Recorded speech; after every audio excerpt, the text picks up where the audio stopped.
तो हेलो दोस्तों, कैसे हैं आप लोग। तो फाइनली आज हम लोग सॉफ्टवेयर आर्किटेक्चर के अंदर अगले टॉपिक को डिस्कस करने वाले हैं, जिस टॉपिक का नाम है कॉमन सॉफ्टवेयर आर्किटेक्चर फ्रेमवर्क्स। जी हाँ दोस्तों, कौन कौन से ऐसे फ्रेमवर्क्स हैं जो कि सॉफ्टवेयर आर्किटेक्चर के अंदर यूज होते हैं। लेकिन उससे पहले मैं छोटा सा रिकमेंडेशन आपके लिए करना चाहूंगा कि अगर आपने हमारे सॉफ्टवेयर आर्किटेक्चर के प्लेलिस्ट को एक्सेस नहीं किया है तो जरूर प्लेलिस्ट को एक्सेस करिए। प्लेलिस्ट का लिंक आपको नीचे डिस्क्रिप्शन बॉक्स में मिल जाएगा, आप वहां से प्लेलिस्ट को चेकआउट कर सकते हैं। आइए वीडियो को स्टार्ट करते हैं।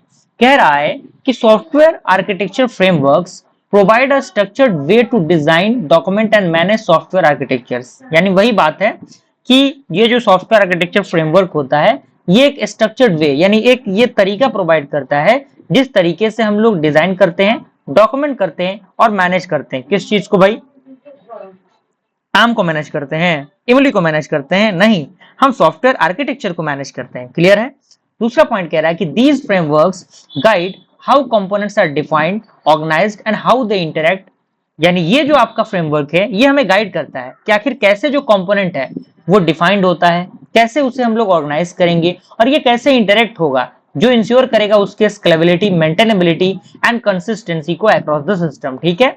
अब इसमें सबसे पहला आपका आता है टोगैफ, जिसमें फुल फॉर्म जिसका होता है the open group architecture framework. ये किस पे फोकस करता है? ये इंटरप्राइज आर्किटेक्चर पे फोकस करता है। अगर हम इसके कोर मेथड की बात करें तो इसके अंदर आर्किटेक्चर डेवलपमेंट मेथड यूज होता है। ठीक है। लेयर की बात करें तो 4 लेयर इसके अंदर होता है। पहला आपका होता है बिजनेस आर्किटेक्चर, दूसरा होता है डेटा आर्किटेक्चर, तीसरा होता है एप्लीकेशन आर्किटेक्चर एंड चौथा होता है टेक्नोलॉजी आर्किटेक्चर। ठीक है। ये किस चीज के लिए यूज होता है भाई? तो ये बड़े इंटरप्राइजेस के लिए यूज होता है जो कि आईटी बिजनेस गोल्स के अंदर यूज होते हैं। ठीक है। स्ट्रेंथ इसका ये है कि ये कॉम्प्रिहेंसिव और कस्टमाइजेबल होता है, यानी इसको हम लोग कंप्रेस कर सकते हैं और इसको हम लोग कस्टमाइज कर सकते हैं। क्लियर है? चलिए, दूसरा हमारा आता है जैस्मिन फ्रेमवर्क। फोकस इसे किस पे करता है? ये इंटरप्राइज आर्किटेक्चर क्लासिफिकेशन पे फोकस करता है।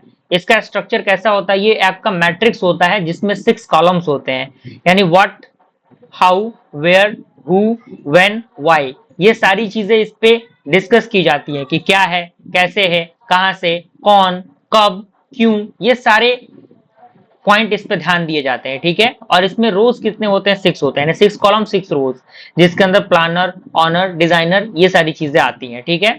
इसका गोल क्या होता है? इसका गोल होता है ऑर्गेनाइज करना एक आर्किटेक्चरल आर्टिफैक्ट्स को, यानी एक आर्किटेक्चर जो आर्टिफैक्ट्स होता है उसको ऑर्गेनाइज करना इसका मेन गोल होता है। अगर हम इसके स्ट्रेंथ की बात करें तो ये क्या होता है? Clarity in goals and perspective and documentation. ठीक है। अगला हमारा आता है 4+1 व्यू मॉडल, जिसे हम लोग फिलिप क्रोस्टैन कहते हैं। ठीक है। हो सकता है थोड़ा सा प्रोनाउंसिएशन इधर उधर हो जाए। तो ये किस पे फोकस करता है? ये सॉफ्टवेयर सिस्टम डॉक्यूमेंटेशन पे फोकस करता है।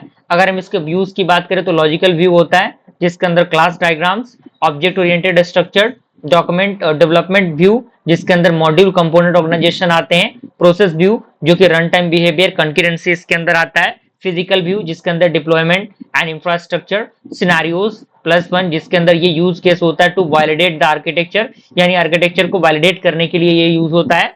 इसका स्ट्रेंथ होता है कि ये होलिस्टिक व्यू होता है। किस चीज के लिए भाई? सिस्टम के लिए, from the multiple angles. Okay. अगला हमारा आता है RMODP। RM stand for the reference model for the open distributed processing. ठीक है। ये किस पे फोकस करता है? ये डिस्ट्रीब्यूटेड सिस्टम पे फोकस करता है, यानी जो सिस्टम बटे हुए होते हैं ना, ये उस पे फोकस करता है। व्यूज की बात करें तो इसके अंदर enterprise, information, computational, engineering, technology ये सारी चीजें इसके व्यूज में आती हैं। अगर हम इसके स्ट्रेंथ की बात करें तो ये सूटेबल होता है किस चीज के लिए? Complex and distributed and multi जो स्टेक होल्डर सिस्टम्स होते हैं उनके लिए क्या होता है? ये सूटेबल होता है। ठीक है। अगला हमारा आता है DODAF. DODAF stand for the Department of Defense Architecture Framework. ठीक है। ये किसके द्वारा यूज किया जाता है? ये यूएस डिपार्टमेंट ऑफ डिफेंस के द्वारा यूज किया गया। इसका मेन फोकस था लार्ज जो आपके स्केल डिफेंस सिस्टम थे उस पर मेन फोकस इसका था। ठीक है। अगर हम इसके व्यू पॉइंट की बात करें तो operational view, system and technical and more ये सारे व्यूज इसके अंदर होते हैं। ठीक है। अगर हम इसके स्ट्रेंथ की बात करें तो ये काफी इसका स्ट्रक्चर रिगिड होता है एंड ये बेहतर होता है किस चीज के लिए? गवर्नमेंट के लिए और मिलिट्री सिस्टम्स के लिए। ठीक है। यानी सरकार और जो भी सरकार की एजेंसीज होती हैं उनके अंदर ये एक बेहतर कह सकते हैं रोल प्ले करता है। ठीक है ना। अगला हमारा आता है गार्टनर फ्रेमवर्क। ये फोकस करता है इंटरप्राइज आर्किटेक्चर को from the strategic perspective. Layer की बात करें तो 4 लेयर होते हैं, business, information, application, technology. Strength जो है ये आपका इसका इसका जो होता है स्ट्रेंथ, स्ट्रॉन्ग अलाइनमेंट होता है between the IT and the business strategy, यानी बिजनेस स्ट्रेटजी और आईटी के बीच में इसका जो अलाइनमेंट होता है वो क्या होता है, काफी बेहतर होता है। अगला हमारा आता है SABSA. SABSA stand for the Sherwood Applied Business Security Architecture, ठीक है। ये फोकस करता है मेन किस पे, सिक्योरिटी आर्किटेक्चर पे, यानी सिक्योरिटी यानी बचाव, उसी के लिए ये बेसिकली यूज किया जाता है। ये किसके द्वारा इंस्पायर्ड हुआ, ये इंस्पायर हुआ बाय द जैसमैन फ्रेमवर्क के द्वारा।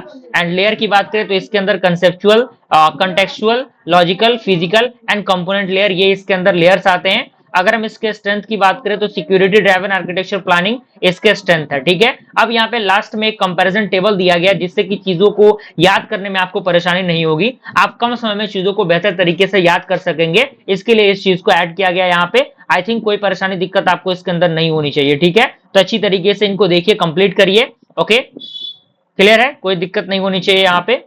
तो मिलते हैं दोस्तों ऐसे इंटरेस्टिंग के साथ, अब तक के लिए थैंक यू।